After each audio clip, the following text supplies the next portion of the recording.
when you have an innovative product or process or whatever it is, and some people think of innovation as, creating these patents, creating these new products and whatever it is, but it could be new services, it could be new ways of doing things. And sort of little adjunct on the side, we've got AI, we've got blockchain, we've got some of these newer technologies coming up. If you can apply those to your business, then it could make a difference. And I think for me, this ha-ha moment was, wow, these ways of creating new products, new services, new doing ways of doing things. One, it catapults you into a market leader overnight. Mm. And all the businesses that I've been involved with have been market leaders. And I've seen how the power of innovation allows you to not only maintain that market leadership, but also creates a strong value proposition. And what I mean by that, and this is the only management word I'm going to say today, the only management word I'm going to say on this podcast. But what I'm trying to say really is that what makes you different, what makes you unique, what makes you stand out from your competitors, doesn't matter what sector you are in, having a value proposition which says that, I don't have to sell my services on price, I can sell it on value. Yep.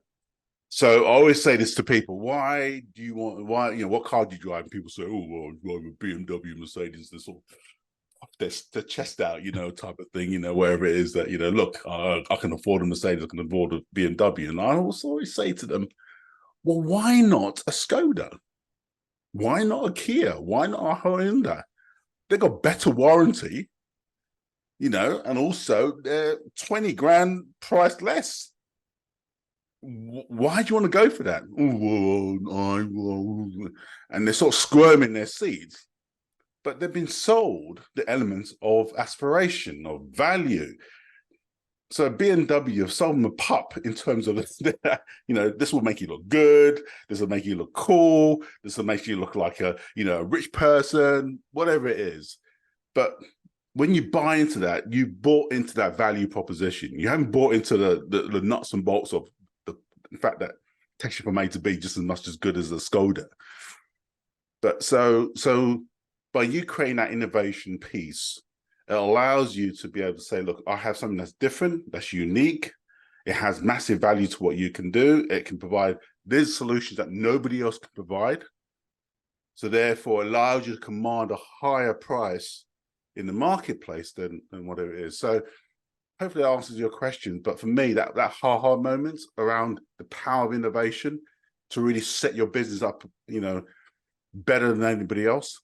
Absolutely. So all the businesses I've been involved with, we always had that ha-ha innovation piece that allows us to be market leader in that particular area.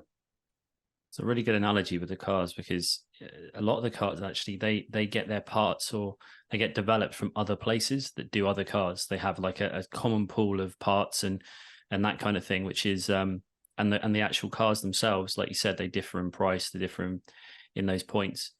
And it's interesting, like you said, that the value, that what they get from it is that feeling of status, that feeling of being successful. And those things are the things that brand is selling to that customer and delivering upon.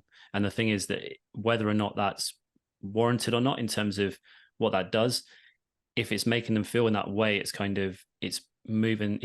improving their life in a way, in a small way, in a way towards that.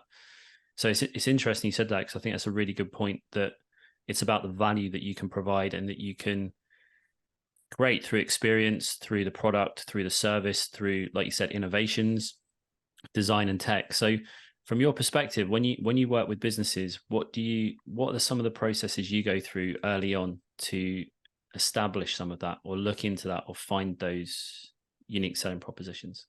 100%, and it's a truism for anybody. It doesn't matter how big you are as an organization, whether you're a solopreneur or you're, a Tesco $75 billion business, you always must be asking this particular question. And this is the question that sets our strategy sessions with our customers on. And we ask this question: why do you exist?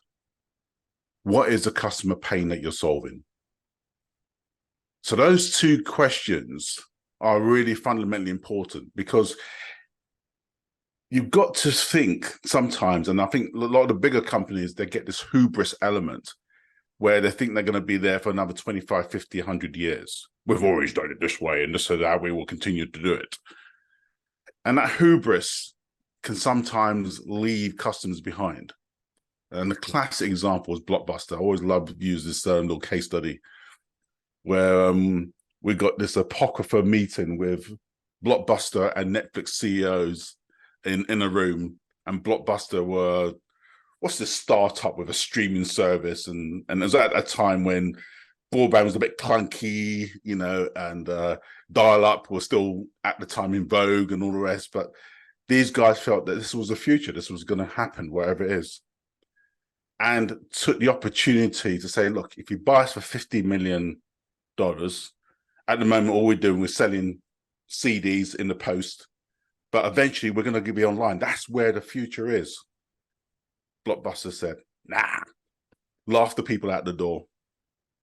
And look what happened, you know, later on. Blockbuster hit the wall, went bust. Netflix, different story.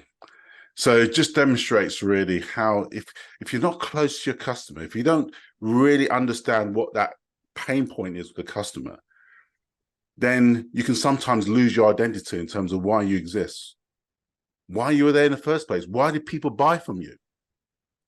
And there's always an iteration. If you look at sometimes the retail space, branding, look at Saatchi & Saatchi as an organization, you know, the sort of classic big branding, losing the impact of understanding their customers and moving to social media. What do I do? You know, the big age-old TV, radio, all that's gone. All that eyeballs is now on TikTok, on Facebook, on LinkedIn, on Snapchat, whatever it is. So the point I'm trying to make is that it doesn't mean that you're dead in your own sector. It's just that mean that you're in declining activity in terms of where your customers are, your demographics, what they're doing, because you're not staying close to them. You're not meeting their needs. You're not meeting the pain points that they have. So it's really super important that when we ask that question is, it's a bit more forensic. Yeah, it's a bit looking at navels and saying, okay, wow, do we have a business that's going to be able to be going for the next 10 to 20 years?